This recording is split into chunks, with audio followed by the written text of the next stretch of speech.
Hi everyone, in this video we are going to start analyzing inventories, and we are going to specifically review the concepts of FIFO and LIFO, how they differ, and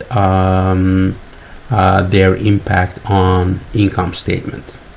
So in this case we have another hypothetical company, XYZ Inc. It's a specialty retailer. They start operating on January 2nd.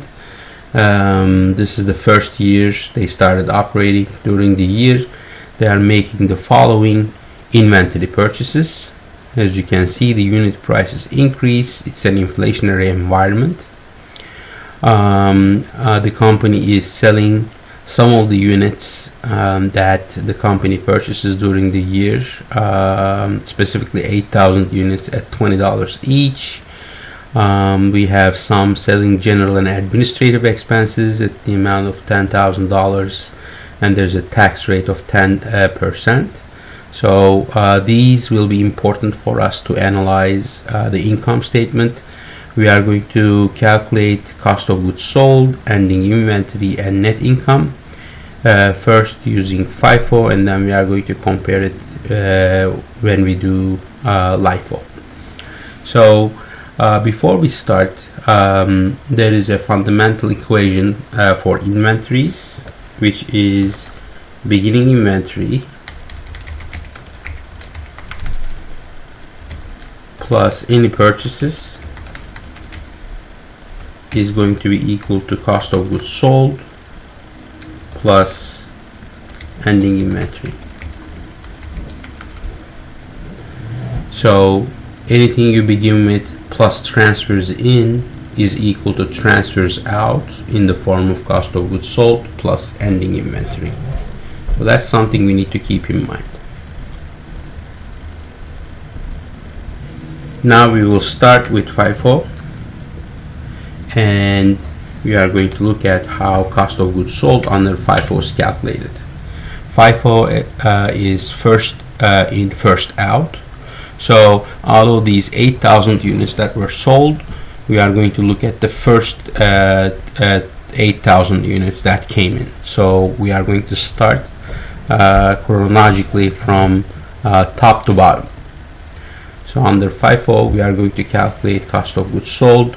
Let's take a look at the units. It's 1,000 units. That's the first thing we purchased at $11 per unit. Then we have 5,000 units at $12 per unit, and then we have another 2,000 units that were purchased at $13,000. So these are the 8,000 units that we are selling. And as I mentioned, first in, first out. So we are going to assume under FIFO that we are selling these first. So let's calculate the total value of cost of goods sold for these items. We are going to sum them up, and this is going to give us our cost of goods sold under FIFO. We are also going to look at the ending inventory under FIFO.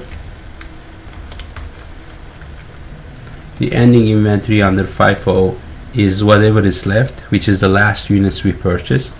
So we have 2,000 units at $14 per unit. So our ending inventory under FIFO turns out to be $28,000. Now we are going to look at the income statement under FIFO. Our revenue is going to be the 8,000 units multiplied by 20. That's what we are selling for. Our cost of goods sold under FIFO is what we just calculated. Then what we have is, in the problem we are given that there is selling general and administrative. That's another 10,000,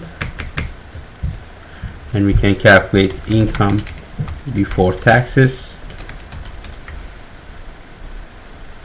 Make this a bit bigger. Income before taxes is going to be revenue minus the expenses. To keep the problem simple, we have two expense items. In reality there are more, but the concept is the same. And then we have tax expense. We are told that tax expense is 10% of income before taxes, and our net income turns out to be 53,000 minus 5,300. So under FIFO, our net income turns out to be $47,700. This is what we do under FIFO. In the next video, we are going to look at LIFO, and we are going to start comparing cost of goods sold, ending inventory, and eventually net income under LIFO.